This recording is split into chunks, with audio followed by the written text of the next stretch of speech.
I'm really excited about sharing the information that the grandmothers have brought forward over the last, really about 3 days. Um, and primarily what they're talking about is the ascension process. We've heard a lot of conversations, a lot of prophecy, a lot of reactions to what this time means in terms of prophecy, uh, the change, the great chaos, and the shifting from the chaos into an age of enlightenment.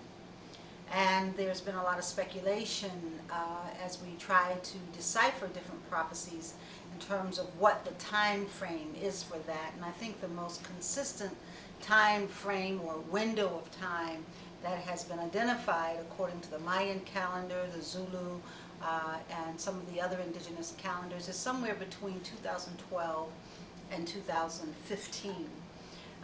So that's kind of where we are right now, and a lot of what's happening on the planet is attributed to that construct or to that story that has been told. And so I've been waiting for the grandmothers to give a clear indication. I think originally when they channeled the Diary of Now Time Prophecies, they spoke more towards 2013. And then about a year and a half, maybe 2 years ago, they spoke a lot about acceleration of time and how the time frame that we're in, because of all the things that are happening, primarily being the journey of light to the planet, or the planet journeying through particles of light that are very intense, that are created by parallel suns, the central sun, or our star, the star of our solar system aligning with the Sirius star system, then both of those then aligning with the third star. And so those are the stars that are external to the planet, but everything, the grandmothers say, that is external also reflects the internal. So then you start with those three stars working their way back to the Earth herself, and then the inner star of the Earth, which is primarily a very dense ball of light that's in the inner core of the Earth. And so you have all of these aligning right now as we are moving or soaring through the universe, where other particles of light are also being gathered. And so you've got this great synthesis of light. And the grandmothers talk about the relationship between light and time. We live in a paradigm of time and space. And the grandmothers relate light to time, because without light we don't really have a sense of time. But in this dimension, because of the cycles of light, whether you're looking at the sun or whether you're looking at the moon, it is the cycle of light that allows us to experience things as past, present, or future. So now you take all of that into consideration. The grandmothers said, as I said, about 2 years ago, I could check the writings to make sure on that time frame, that time was speeding up. And it was speeding up because the light that is now coming in is revealing those things that used to be hidden in the dark. And when that happens, many things are revealed and greater truths are brought forward.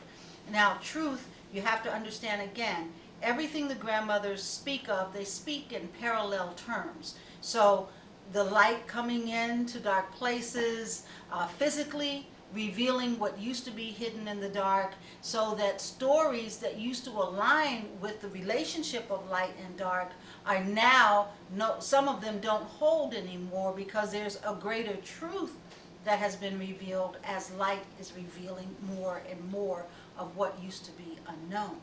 Okay, so as you look at the parallel existence of that, then you got to go inside within each human being.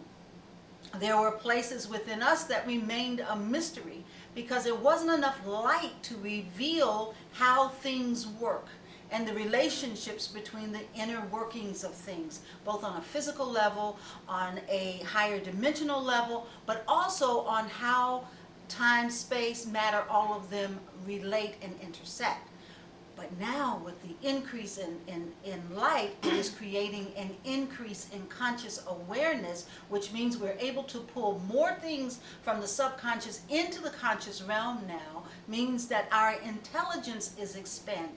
So as that intelligence, that's the word that comes forward in a moment, as it is expanding, what is happening then is our relationship to time and space is shifting on every single level, meaning that more light, greater vibration, time speeds up.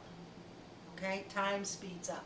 And so with the increase in the vibration of time, the grandmothers are saying that what was prophesied for 2013 has now started its cycle in 2007, but in 2011, exactly where we are between April and June, right at the solstice, during that window of time, we basically, the ascension process actually completed its cycle. Now, when I first heard that, I'm like, wait a minute. You know, I've heard people talk about some of this a little bit here and there, but that seems like a giant leap to me, especially when I look around and you know, we see the things that we see, especially on this walk, in terms of the disparities and so forth, you know, that are happening not only on a personal level, but on an environmental level and so forth, and the chaos that is erupting on, it appears in every strata of society. So I had to sit with that, and I had to really go deep in terms of my own ability to comprehend what they were saying. But then I got it because it's just like, I can relate it this way. When the call goes out for a walk, when they send a vision for any one of the 4 walks that we have done, they always start that process with the statement, the walk has already been done in spirit. That what you're being called to do is to complete it in this dimension or in the physical, so that those who are here can relate to it, to the story of the walk as a way of propelling them forward. Okay, so with that being said, then I started to think about what were they saying about the ascension already happened. The shift from the chaos to enlightenment has already happened. And then I realized that what they were really saying to me is that the shift has happened. The challenge now is for humanity to remember, and we talk about that in many of the teachings, how important remembering is, but it's remembering now in the sense of remembering our perfection. Remembering our perfection as a cornerstone. That's right, Natalie. As a cornerstone for our projection of what the world is. And what that means is that as all of this energy now is this light is exposing so much truth, we have to create a construct that's built on slowing the energy down, not slowing the vibration down, because we need it to vibrate at the rate that it's vibrating. What we need to slow down is how we relate to that. And how we relate to that to optimize its influence in our internal structure, in our physical being, as well as our in the conscious realm of things, is to slow down, to bring it in. And that's what they were talking about. This is a time now to bring it in so that we can match the energy of ascension that has already taken place. So let me see if I can give an example. As we move through life now, as we engage in the world around us in conversation, our languaging is really, really crucial now. It's crucial to accentuate the divine expression of perfection in all things, in relationships, in the things that we see. Even though what we may be seeing we have typically experienced as chaos, that's only one aspect of what it is, because even in chaos, there is perfection. So how do we now engage with all things around us and begin to create a languaging around it that speaks to that divine perfection?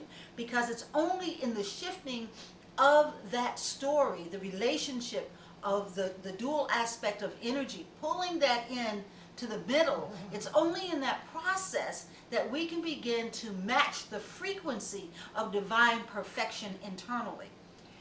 It's like training the mind. If you want to memorize something, you study it over and over again until it becomes as natural to you as breathing. In this ascension process, it's the same thing. You keep reminding yourself of the divine perfection of all things until it becomes your reality. Now, some people may say, well, yeah, but isn't that like fooling yourself? Aren't there very real issues that are affecting people? And that's exactly a question to the grandmothers that I had. And it was like, get this part, because if nothing else, this is important to remember, even if you don't believe any of this. In remembering divine perfection in all things, you ignite within that divine spark. You set it free. And that divine spark then engages your creative energy at a cellular level. All cells are creating all the time. Everything within our physical structure, within the natural environment in which we live, within the universe, its whole purpose is to create. And what fuels that creation is love, the energy of love, because that's the energy of pairing. It's the energy of intersection. It's the energy of synthesis.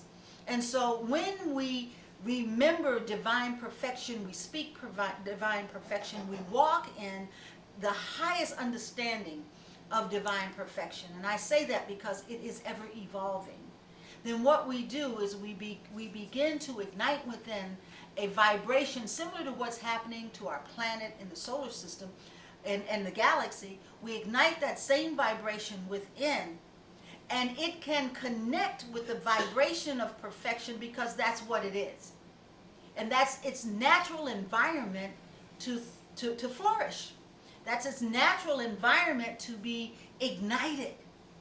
Our conversations up to this point that's focused on the negative or the chaotic or those things that don't make us feel good, the things that we see through our inability to heal, have kept our vibration at such a low level that our cellular memory has been impeded. So now, by practicing the engagement in divine remembrance of divine perfection, acknowledgement of divine perfection, we then increase that vibratory rate within. That divine spark releases within us, and through that creativity that gets ignited then is the creativity that has the solutions for the physical manifestation of the ascension in this dimension.